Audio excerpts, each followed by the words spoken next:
Halo warga Kristus dan Shalom. Kali ini kita akan membahas tentang kutuk Palestina Gaza dalam Alkitab. Apa saja kutukannya dan apa penyebabnya? Namun sebelum pembahasan, jangan lupa di-subscribe dan tekan notifikasi loncengnya agar mendapat info video terbaru dari kami.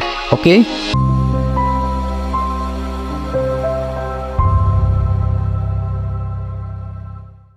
Setiap orang pasti akan merasa ngeri jika mendengar kutukan, apalagi menjalani kutukan itu. Setiap orang yang terkena kutuk, apalagi dari Allah sendiri, maka orang tersebut akan mengalami kesulitan yang tidak bisa dibayangkan. Allah mengutuk seseorang atau daerah dikarenakan ada kesalahan yang menurut Allah sendiri sudah sangat fatal, dan hanya Allah sendiri yang mampu untuk menghapus kutukan itu. Lalu, bagaimana jika Allah mengutuk sebuah negara beserta penduduknya? Inilah kutukan Palestina Gaza dalam Alkitab.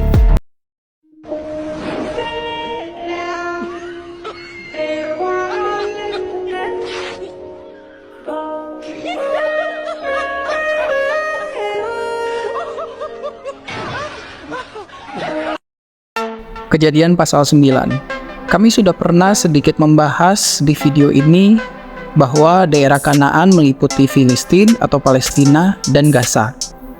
Kutukan Kanaan berawal dari kemabukan Nuh, diikuti perbuatan memalukan Ham si bapa orang Kanaan.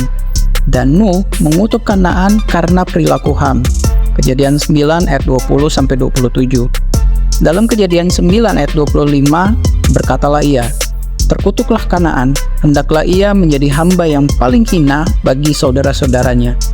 Kata hamba yang paling hina bisa diartikan sebagai penaklukan Yosua atas tanah Palestina, atau hamba yang paling miskin dan rendah di antara saudara-saudara Ham.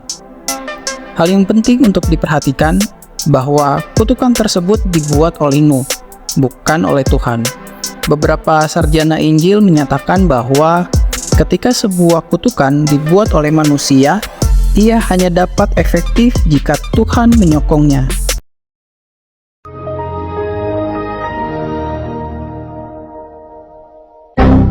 Zakaria 9 ayat 1-6. Kitab Zakaria bercerita tentang Israel akan keluar dari perbudakan selama hampir 70 tahun. Firman Allah melalui Nabi Zakaria, Askelon akan melihatnya, lalu takut juga. Gaza lalu gemetar sangat, Ekron pun, sebab harapannya sudah kandas. Dari Gaza raja akan binasa dan Askelon tidak akan didiami lagi. Di Asdon akan diam keturunan campuran dan kebanggaan orang Filistin akan kulenyapkan. Dari ayat ini kita bisa lihat bahwa Gaza akan gemetar melihat hukuman Allah kepada bangsa lain, dan rajanya binasa, serta Filistin atau Palestina akan dilenyapkan Allah. Allah mengutuk bangsa-bangsa termasuk Gaza dan Palestina dikarenakan mereka telah menjajah bangsa Israel, dan mereka mempunyai relasi yang sangat buruk pada Allah atau penyembahan berhala.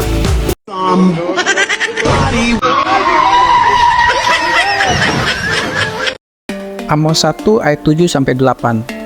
Pada zaman Nabi Amos, bangsa Israel hidup dalam damai.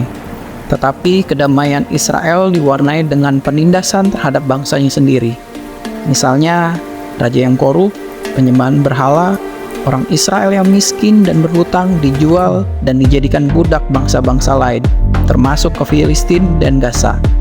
Oleh sebab itu, Allah murka kepada Israel dan bangsa lain, termasuk Palestina dan Gaza. Pada Amos 1 ayat 6-8, beginilah firman Tuhan, "Karena 3 perbuatan jahat Gaza, bahkan 4, aku tidak akan menarik kembali keputusanku. Oleh karena mereka telah mengangkut ke dalam pembuangan suatu bangsa seluruhnya, untuk diserahkan kepada Edom. Aku akan melepaskan api ke dalam tembok Gaza, sehingga purinya dimakan habis. Aku akan lenyapkan penduduk dari Asdon, dan memegang tongkat kerajaan dari Askelon. Aku akan mengguncangkan tanganku melawan Ekron, sehingga binasalah sisa-sisa orang Filistin." Firman Tuhan Allah. Allah mengutuk Gaza dengan membakar habis sisa istana Gaza dan membinasakan Filistin. Kutukan Allah ini disebabkan karena mereka menerima budak dari Israel yaitu bangsanya sendiri. Pelan saja, jangan sampai rusak ya, pelan-pelan saja. Lebih baik lambat daripada selamat. Lebih baik lambat asal selamat. Oke. Allah mengutuk Palestina Gaza karena mereka menindas bangsa Israel dan menyembah berhala. Dan apakah kutukan ini masih berlaku sampai sekarang? Tulis pandangan Anda di kolom komentar. Sampai di sini dulu pembahasan kutuk Palestina Gaza dalam Alkitab. Jangan lupa di-subscribe dan tekan notifikasi loncengnya. Tetap setia pada Tuhan, Tuhan Yesus memberkati, dan keep on fire.